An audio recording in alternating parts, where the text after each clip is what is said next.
In a moment, we'll be chatting with Robert Byaruhanga, who is a Ugandan coffee trader, processor, and exporter. But first off, Gail Mawocha. Gail, you're the owner of One Tribe Coffee, where we're sitting this morning, and you're a Q grader, and you're going to explain what that means to me. You're also known as Mama Coffee. Thank you for having us. How long have you been in Uganda? The name Mawocha is not one that I've come across. Okay, hi, thank you so much for having me on the show today. I've been in Uganda for 8 years.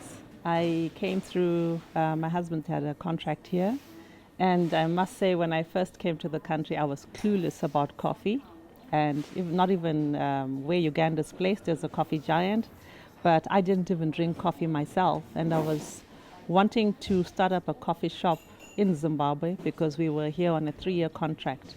So I basically came in green and just started learning so that I could go back and open this little coffee shop. And once I got roped in, there was no turning back. How do you go from, I don't drink coffee, I don't know much about coffee, to I own a coffee shop and I am a Q grader now? Yeah. So as I said, it was just, I feel privileged to have been to have met someone in the coffee industry who I was hoping would open up a franchise in Zimbabwe. And so when she said, okay, whilst we wait for you to move back, can you maybe learn about coffee so that when your staff are making coffee, you're not cheated or anything? So I thought, well, it makes sense. I'm here for 3 years. Let me learn to be a barista. And a barista is a coffee professional who brews coffee. And so at that point, I didn't even know what barista meant. So I studied to become a barista, and once I qualified, and I had an opportunity to work as an intern at Endiro Coffee. And once I was there, I was curious. I wanted to learn more because, like I say, it draws you in. I thought, okay, so now that I know about coffee, I feel I still need to learn more, like what's Robusta, what is Arabica. And fortunately, I managed to get into there was a basic quality control that used to be held at the UCDA, a basic quality control course, and I happened to be volunteering. These are no acronym podcast. So UCDA is Uganda Coffee Development Association? Yes, okay. yes, Uganda Coffee Development Authority. Yes. Yeah, so I happened to ask if I could just volunteer there and find out, learn more about, what is Robusta, what is Arabica, and that just led me to then continue wanting to learn more until I heard of a certification called the Q Arabica course. And at that point, again, I was still clueless about how intense the course is. So basically, there are approximately 7,000 Q Arabica graders globally. And this is an intense training that entails understanding and analyzing coffee. So Arabica, I think, has about 22 courses, and Robusta, I think, probably more. So you basically are analyzing the coffee, the fragrance, the flavor notes, the acidity, the sweetness, the bitterness, and it's quite intense. So I did that course and I managed to get my certification, but it was the hardest, toughest thing I ever did. And when I qualified, I was just so stunned in I now have this amazing certification. What next? And what bugged me was that the more I learned, the more I've started to appreciate Ugandan coffee. And having traveled to other countries, and especially to Zimbabwe, and saw that the offer is so limited, I thought to myself, why is there no noise being made about Ugandan coffee? Because from the first few months when I arrived in the country, I already knew about Rolex. I knew about Waraji. It was like, you have to taste this. And even my children, when they'd be leaving the country, like, we have to take the Waraji and we have to take the, make sure our friends taste Rolex as soon as they come into the country. But nothing about coffee. You're not going to mention grasshoppers? No? Nsenene, oh, I love it. And in fact, like 6 months in, I was with the driver and he said, do you know this thing? And I'm like, what is that? It's like, Nsenene, you must try some. And he bought some for 1,000 shillings. And I'm like, I'll just be polite and taste one. Let me tell you, I said, go back and let's get some more. It was that good. So again, but what scared me was that, do you know, I could have left Uganda without having experienced coffee. it was quite possible because I mean I was just, you know, I'd go to the coffee shop and say, oh, I want herbal tea, because at that point in my frame of mind, caffeine is bad for you, it will make you sick. And then the more I learned, I'm like, man, what is going on? Why is it that I am in a coffee giant and no one's saying anything about it? And the coffee shops that I'm going to, except for one or two, I'm struggling to find, you know, that good coffee I was cupping when I was at Uganda Coffee Development Authority. And why is it that even when I'm attending conferences, after conferences or forums or seminars, they all have the sachets, you know, of instant coffee. And so the two things that really bugged me were instant coffee and honey. Like, so I'm driving and I'll be going to Mbarara and I stop over somewhere and I want coffee. They give me the sachet and they give me some honey with some foreign things, and I'm like, this is Uganda. I'm like, how? And you know when people think you're crazy because you're complaining and you're like, do you know that this is a coffee giant on the continent and you are serving instant coffee? Who did this to us Africans? You know, people must have thought I was losing my mind, but I was so upset. I'm going to ask Robert that question because I get a lot of people saying the worst you can do is to get the coffee and just put it in a hot cup and cover it if you're telling us you don't have a machine to brew the coffee in this restaurant. Why, or in this conference room or in this meeting in your office, why are we so attached to the instant coffee for the country that we are? Thank you, Josephine. Thank you for having me on this podcast. Your question is good, but the answer is back in our history. So our history, of course, as a British colony, means that a lot of our people are tea drinkers. Why? Because coffee was, at the time, introduced or commercialized in the country to pay for some of the expenses, you know, to really contribute to the growth of the colony at the time. And drinking it locally would not have made sense for the colonial administration at the time, because you're not bringing in new money, you're just circulating same money in the economy. So they wanted the coffee exported so they can get new money, they can grow the place. And so coffee was never popularized as a beverage at the time. In fact, a lot of people have so many conspiracy theories about what coffee is or what it is done. Like you hear people talk about gunpowder, things like this.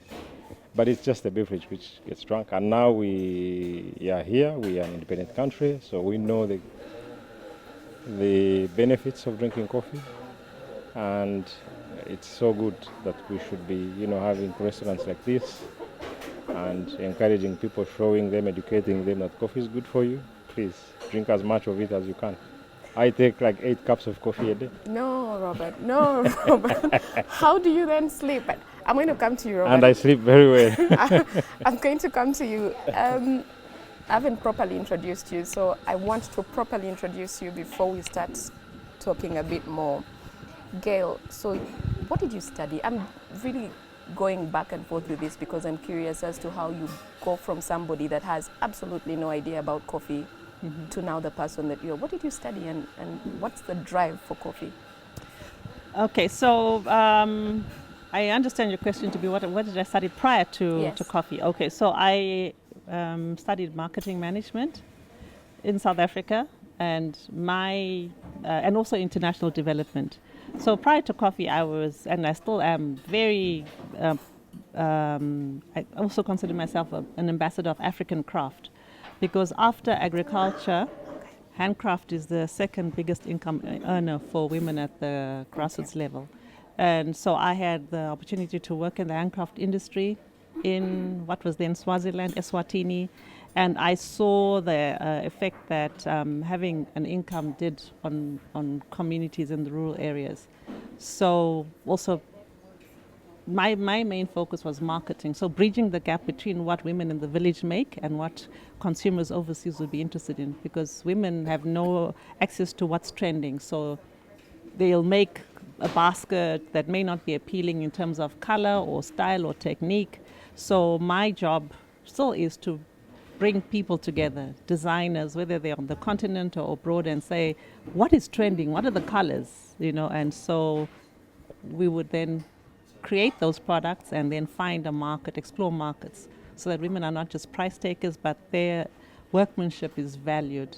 Okay. Yeah, so that was what I did before coffee. I'm hoping that the marketing experience comes in to support the marketing of coffee in Uganda now. Absolutely.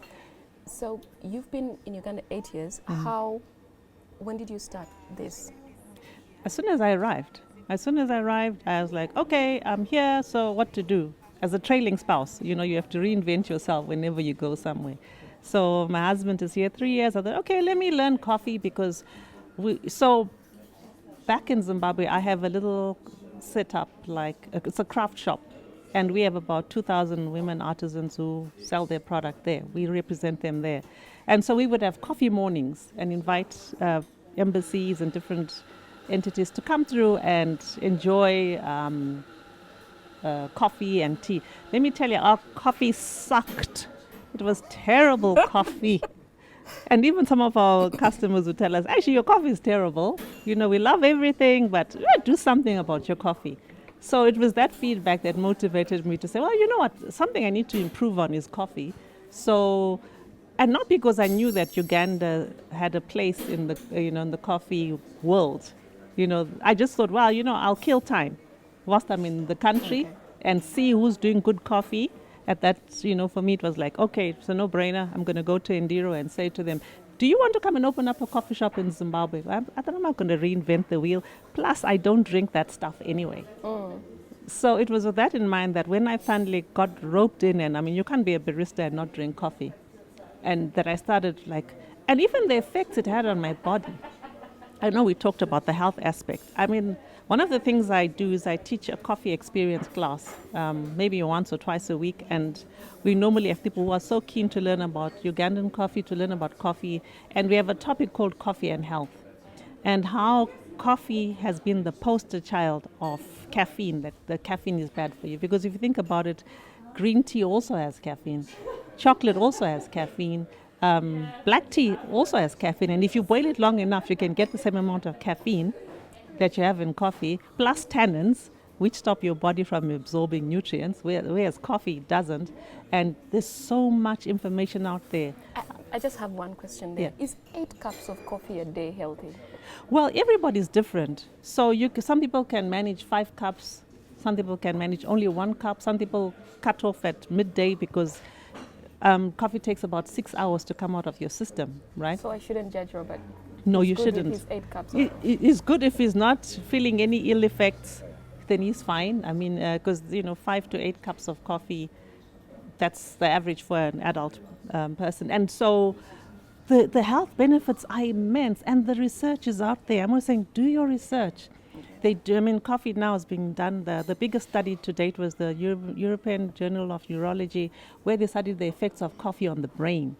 That coffee actually, people who drink coffee are less depressed because it enhances your dopamine and serotonin levels. And so even as we get older and we get that calcification on our brains, coffee actually removes that. So it keeps you alert, it keeps you sharp. And if you think about it, I found that even when I was working as an intern, after we finished cupping and everything else in the morning, I would just feel so positive and so lighthearted. And even when I'm responding on my phone, I'm putting emojis of smiles and whatever. And I thought, what is this? When I read that article, I'm like, so it's true. I'm such a nice person around 11 o'clock. And then by 2 p.m. when the caffeine has worn out, I'm like, what do these people want from me now? You really are Mama Coffee Gail. How's business been like this year? We're in March now. Yeah. What's it been like since, well, not this year, let's say starting when? June last year to now?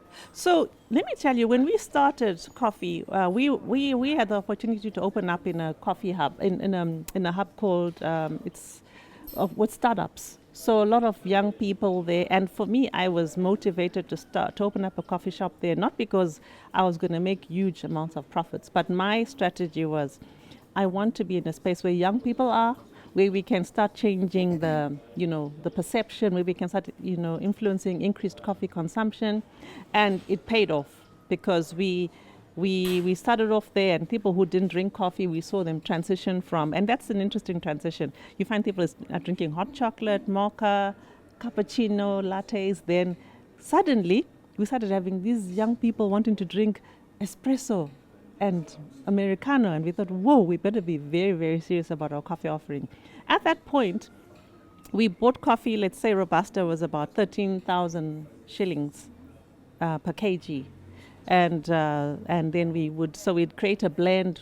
And again, I must talk about that. In Uganda, those of us who are in the coffee industry, especially on the roasting side, are so privileged. I don't need to be worrying about getting Brazilian coffee or Colombian coffee. Everything is here, because we have the natural Arabicas, we have the Drugas from the Renzoris, we have naturals, we have washed Arabicas from Bale, Sipi Falls, Buchabos, and all those things. And I can basically create a blend without having to import any other coffee. So initially we were working with a coffee that was not, like specialty level. But when we saw people moving from drinking lattes to cappuccinos to now drinking Americanos and espressos, we knew that we need to up our product offering. So at that point we could afford to sell coffee at 5,000. But then over the months we found that each time we went to buy coffee, the price would increase. How far back was this when you started? So we started in November 2022. Mm-hmm. Yeah. And then by the time mid last year, we started noticing that, wait a minute, each time we're buying coffee, the price is just climbing, And, so it's kind of like you're almost the last person to hear the news, like, what is going on? And so the challenge for us is, to start increasing the price and justifying the price increases and explaining to the customers, why are we increasing the prices? Mid last year, I think Brazil also had a challenge. So they think they had a drought as well. And so it affected, coffee supply in the country. And so now we are also scrambling with exporters to try and get some decent coffee on the ground. My logic is, I don't see why we as Africans, as Ugandans, should always be left with the dregs in the country. And then all the good coffee goes out. Yeah. So we were scrambling to say we also want to get good coffee. We also, because now, we can't be saying we're in a coffee country and you can't get a decent cup of coffee, and we're teaching about coffee and we can't offer a decent cup of coffee. So maybe because we don't know yet how to drink coffee, and we must be taught how to drink coffee. I do think we know. I mean, if you go to the village, I've been to the village, Sipi Falls, and you find the coffee is done over the stove, on a fire, over the fire. It's pounded. You put your teaspoon in, you let it seep for about 2 minutes, and you drink, or you strain it and you drink it. Well, they make it seem like there's a special way to drink coffee, that we need investment into that. Well, so I actually can help somebody, like if those who want to open coffee shop and they don't have a coffee machine, I'm like, don't let that stop you. We can brew coffee in a pot and we can make a cappuccino without any fancy coffee machines. So I don't know where all this is coming from, where it's almost like it's an exclusive thing, where, we can't, this is not for us. And so we need to get all the machinery, we need to get this, plus women mustn't drink coffee. So here's where we are. I'm in a stage where I'm trying to convince you to drink coffee. I'm like, you know what, fellow Africans, let's take advantage of this good thing. It's been given to us, we must take advantage of this thing. At the same time, I'm trying to justify why the price is increasing crazily, whilst I still don't have you fully on board. So this has been a double tragedy for us. But when I was learning coffee, I was told that it's estimated that by 2050, there'll be a global coffee shortage of about 60 million bags. Let me tell you, I said to my colleagues the other day, the global coffee shortage is now. It's 25 years earlier than what was anticipated. Gail, when you started, and I'm coming to you, Robert, when you started in 2022, yes, how much was a cup of coffee going for? We were selling it for 4,000 for espresso, 5,000 for Americano. 2023, how much was the cup of coffee? Just the plain black coffee. plain black coffee, again, we were selling it for about, we only increased slightly, probably by about 1K. Okay. Yeah. 2025, how much is a cup of coffee? So it's current. I think if you do your research, we're probably the lowest price you can find on the market, because you find most coffee shops are selling maybe 9,000, 10,000. We having to increase our prices from where we are now at 7,000 to probably a big jump to about 10,000. But realistically, we should actually be charging even 12,000. So the challenge though is that I have people from overseas who will come in and they'll say, why is it I am paying coffee, the same price of coffee in Uganda as I am in Europe, in Sweden or Switzerland? Why am I paying? In fact, it's even cheaper. And I'm like, do you know the scramble we have to try and get that coffee here? Which is why when people ask me, so the goal ultimately is to export coffee, right? I'm like, why? Why are we always saying that? Why can't I also say, let the people who are doing that job do their job, and let's not all be pushing to be exporters. Let's also say, I also want to be, getting coffee for ourselves and keep it here. And I have no intention of exporting any roasted coffee, because even if you want to, it's so difficult to export roasted coffee in terms of quality, in terms of the conditions that are that side. But I am saying, I want to have good coffee here and roast it here and keep it here for our own local consumption that's growing, so that we can also have good things. Coffee, We keep our favorite China for Christmas and for visitors. Yeah. We're not used to taking the good things for ourselves. Yeah.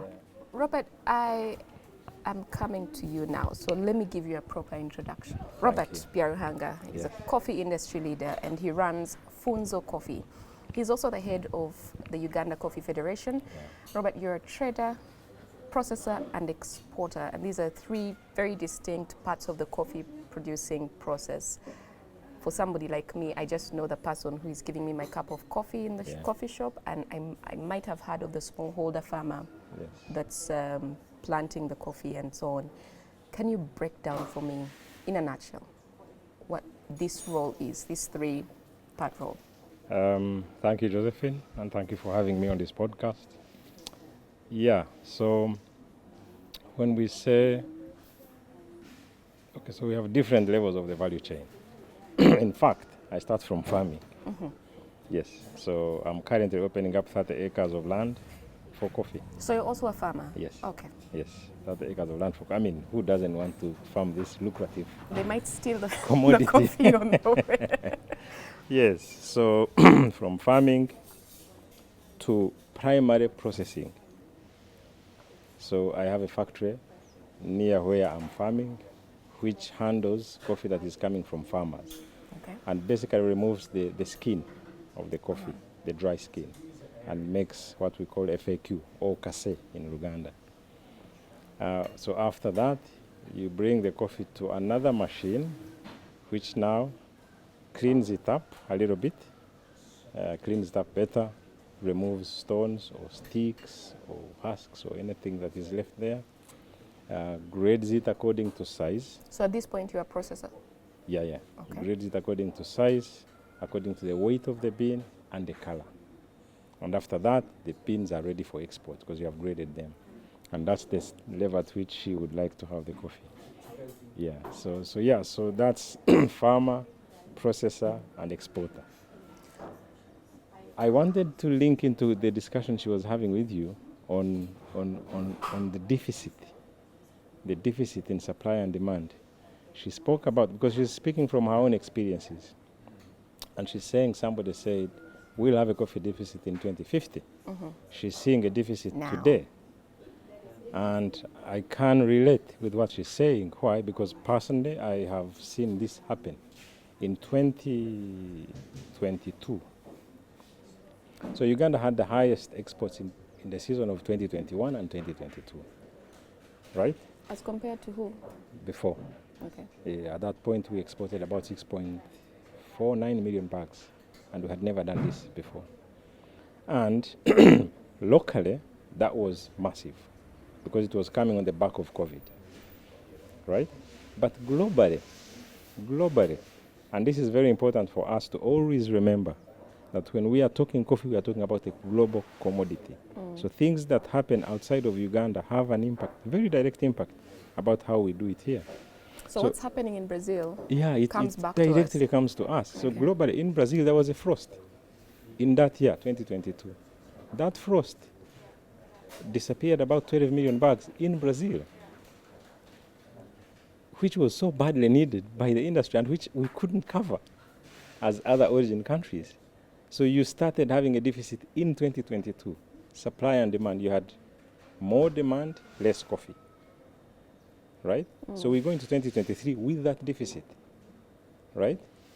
We didn't cover it. 2024, the worst thing happens, whereby you have drought conditions both in Vietnam, basically in Asia, Vietnam, Indonesia, India, and Brazil. I have no number about the number of bags that have disappeared, but I know that it's so bad, the deficit is just worse today. It's really, really bad. And that's why you see the prices the way you see them. Of course, there are many other things that are playing into this as well. So you have geopolitical issues, like when this war in the Middle East started and you had these people in Yemen lobbing missiles on ships, leading to a very high increase in freight rates for coffee coming from here going to Western Europe or Northwest continent. So all that adds into what is an already bad situation. Tell me how. So you spoke about frost. Yes. The headlines are speaking about this Frost heat. and drought, yeah. Yeah, this very Frost hot 2022, temperatures, drought this- early 2024 and until today. Okay, now tell me how that's affecting. Would we describe this as climate change, Yes. as a change in Oh, climate? yes, Okay. yes, Can you yes. first explain that to me, and then tell me how it then ties into coffee? How do we experience this thing locally? So how you can relate to this if you're a local person in Uganda, think about Busoga. Busoga was always a very significant contributor to the volumes that we produce in Uganda. In the years from 2022 up to today, the weather conditions have not been very good for them. So we have this red blister disease that is really not nice for that coffee in that region. And the coffee from Busoga has consistently reduced over the years until today. So when people say Uganda has more coffee today, they forget that after 2022, we actually went down a little bit, from 6.5 to 6.1. Why? Because we lost almost the entire of Busoga, in addition to sugarcane, of course. But the coffee itself was suffering, and people went to sugarcane because the coffee was suffering as well. So, yeah, so there is that, and that's how you relate to climate change. Why do we have a problem in some areas where the trees can't give us as much coffee as they used to? So when you do that on a global scale, you go to Vietnam. I was in Vietnam, I think right after Kilimanjaro. I went to Vietnam. And In case I didn't introduce Robert properly, I missed this one. He climbs mountains, and he's just been climbing Mount Kilimanjaro. And you're going to climb what now? Virunga's Okay. 5 mountain challenge. Wow. Yeah, so I went to Vietnam, and it was so hard to find coffee in Vietnam. In fact, they were saying, please give us some Ugandan coffee, because they had contracts which they couldn't fulfill because they didn't have enough coffee in Vietnam. And that's a big coffee producing country, 30 million bags, although it has now come down to like 25, 24. But that's the level to which the supply and demand deficit that she's talking about goes. It's a global phenomenon.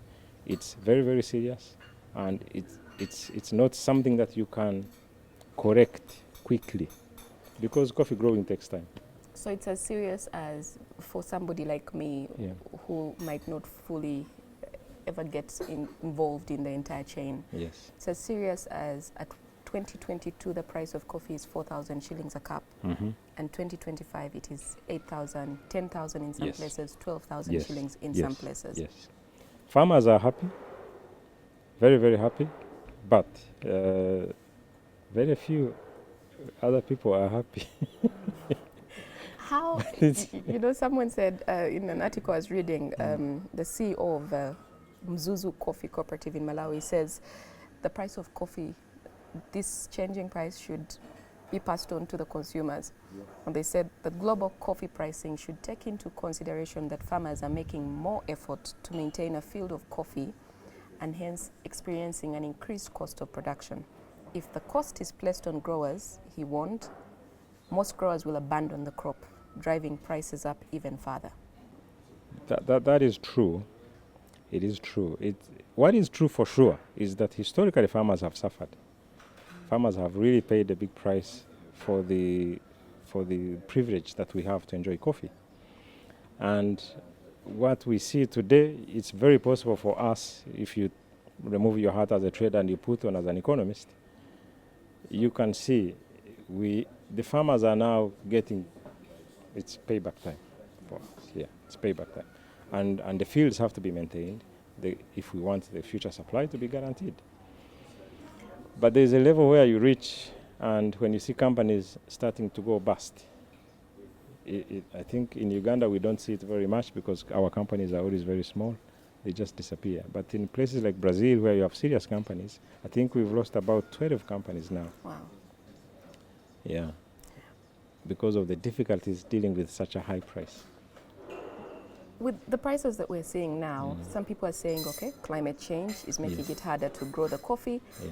Do you think that this is a short-term issue for the businesses, the people that are engaged in coffee, or is it something that might change how, for example, a coffee shop like this will operate in the long run? And I'm going to come to you with that question as well, Gail. I do have a fair view of what's happening globally, and I do not see a relief from these prices coming really, really quickly. Because what is quick? What is quick is like we are now starting 2025. Do we expect a bit of a relief towards the end of 2025?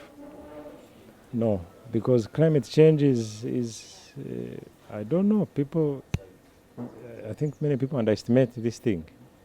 But when a coffee tree dies and you plant a new one, it takes you 3 years to bring it into actual production. So all these trees that we are losing in Vietnam, in Indonesia, in India, in Brazil, in Colombia, to regain that production will take us minimum 3 years. So that brings us to 2029. Of course, countries on the equator like Uganda, we don't feel the effects of climate change as badly as the others. So here, yes, you'll have a bit of an issue, but you'll only lose like maybe 2-3% of the production, and you can easily regain it back. Because there's, like right now, we're expanding so much into the north, which is a very good thing. So for Uganda, production will increase. But by how much? We are now at 6.5 million bags. We expect about 10 million bags by 2029, 2030. That's only 3.5 million bags extra. But Brazil will have lost 20 million bags. So we can't compensate.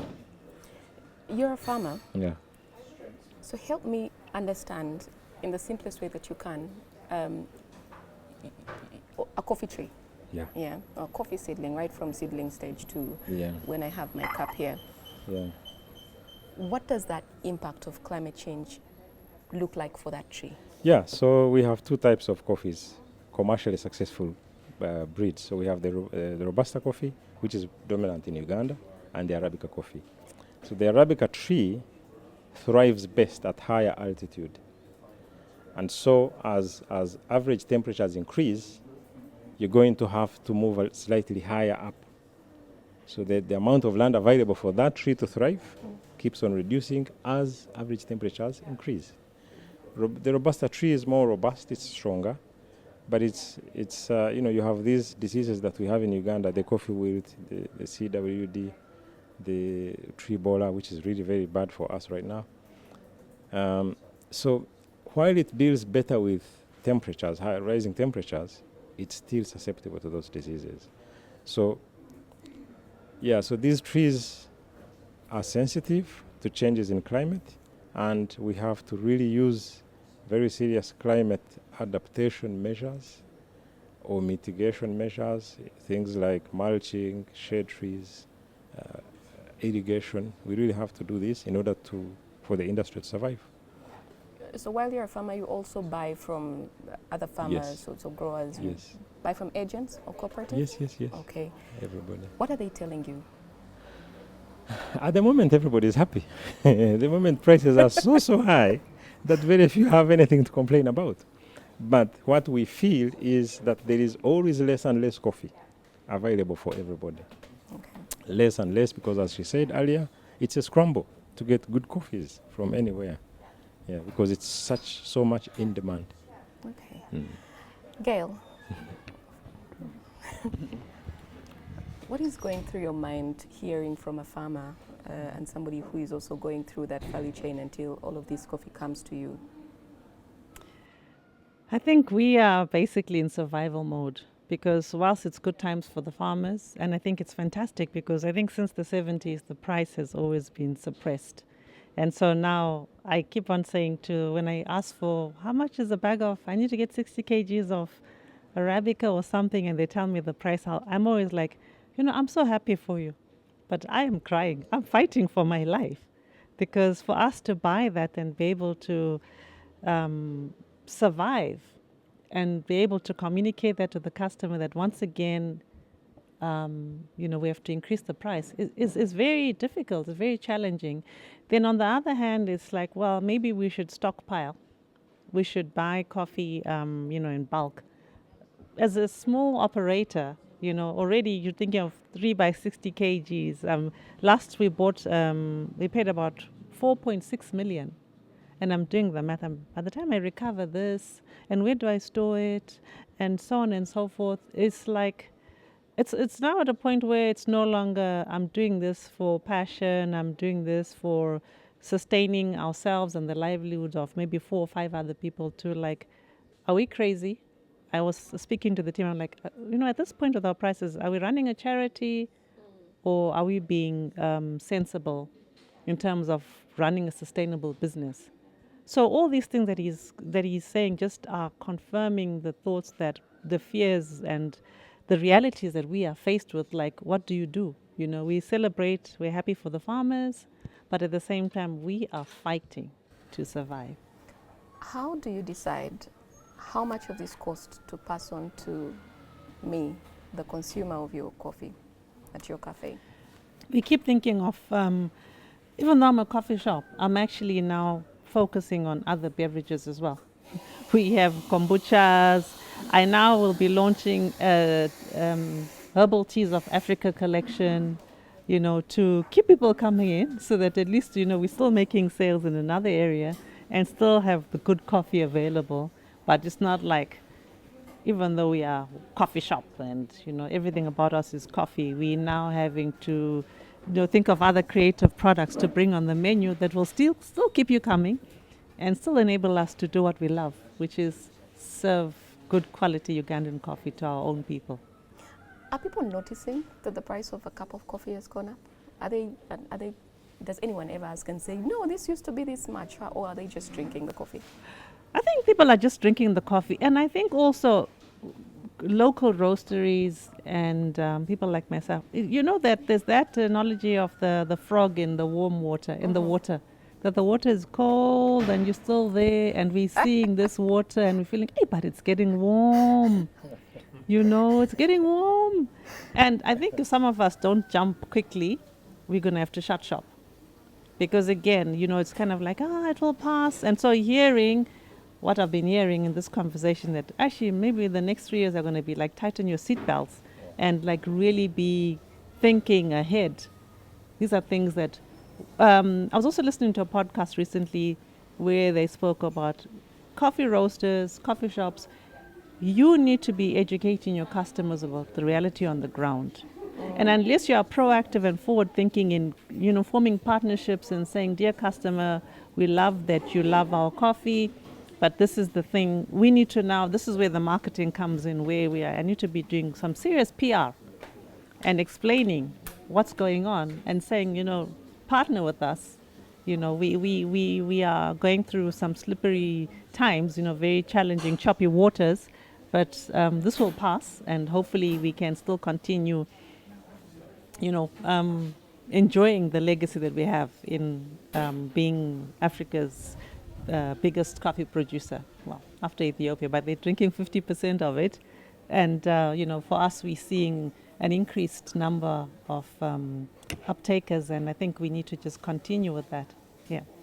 Maybe you should have little cards on the table that speak about coffee and just do some little education. I don't know. Yeah. What would you like us to take home from this conversation, keeping in mind that this is a climate podcast? Yeah. And we talk about all things climate, but in relation to coffee, but any other, maybe cocoa or something that you've seen the changes in price affected by climate change. And so you'll speak, and then Gail, you'll give us your thoughts as well. Yeah. Gail has spoken about the challenges that cafes face in trying to update prices so that they reflect the reality on the ground. It's not only this cafe or in Uganda, it's everywhere. There's a challenge. Even if you go to Italy, where they really drink a lot of coffee, you'll find that these roaster companies and cafes are really reluctant to increase prices. Because of course everybody, we are all price sensitive people, and also most global economies are not doing very, very well. So you increase prices, there's always a risk you'll just lose your customer base and shut down. But bearing in mind that we are on a climate podcast and coffee is highly, highly sensitive to climate change, I think the thing that we can go away with from this conversation is that yes, prices are good for the farmer, and therefore we must not lose the opportunity to make sure that the farmer is doing the right thing. Because if we don't encourage the farmer to do what we spoke about earlier, climate adaptation or mitigation, these measures that we spoke about, and they are not really hard, it's not rocket science, it's very, very easy, especially for our country here, then there is no other, we can't solve the deficit. We can't make our contribution in solving the global deficit. And if we cannot do that, then what you spoke about, the deficit by 2050, indeed, will only come maybe by 2030, 2032, 35. It will be like... That's a few years from now. Then you start having rationing. You'll start really struggling to find any coffee anywhere. And prices will just go like out of this world. You'll find coffee is not affordable for a lot of people. Is that a bad thing? Is it a good thing? Again, it depends who you're speaking to. If you're speaking to a farmer, they think it's a good thing. If you're speaking to us, of course, we'll be out of business. Yeah, so the takeaway is that it's a serious issue. It's an opportunity as well for us and for all other origin countries to put in place measures to protect the coffee tree, really, to keep it producing this coffee. Because if we don't, then it's going to be tough. We'll be back to tea country, drinking tea. Probably that, yeah. All right, probably Gail? that. Yeah, I think I like the fact that you mentioned the opportunities that are there. So even those challenging times, I do believe there are opportunities for us to perhaps now really firm up our position on who we are as a global coffee entity. Like this may be the time to start showcasing and making some noise about Ugandan coffee being the birthplace of Robusta. That the coffees that you can get locally are so worth traveling for. This is a one-stop shop where you get both Arabica and Robusta. So I think You can call it Little Brazil. yes, the little Brazil. This is our chance to have the billboards and say you are now entering coffee country, and we're now saying you've been there, you've bought the T-shirt, and to really start regrouping during this lull or this crazy time to say, how do we then make coffee so appealing on the ground, and how do we then equip ourselves to spread the message of, this is Ugandan coffee. You're getting top quality Robusta. I mean, the varietals you get here is like at another level. This is where the Robusta protocols were produced. So many things we can talk about. One of the things we don't even boast about is that in 2022, I think Ugandan came third best global coffee taste out of about 1,223 coffees. We came number 3. And there was no noise made about it. There was, I would have had a street parade and we would be singing and, and so on. So this is the time for us to, excuse me, to regroup.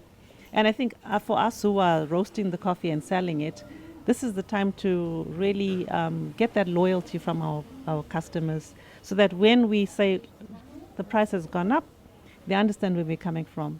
And they understand that this is a treasure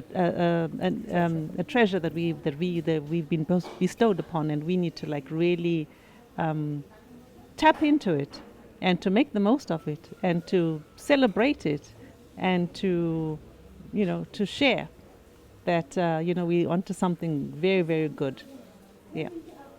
If I wasn't already a coffee person, I think I would be very, very sold from listening to the both of you speak about coffee, and Gail, with this expertise that you have and what you're bringing to this cafe here, I'm looking at our tourism from a very different perspective now, and all the things that we could do with the uniqueness of Ugandan coffee that we don't explore or we're not very loudly putting out there. So thank you both so much.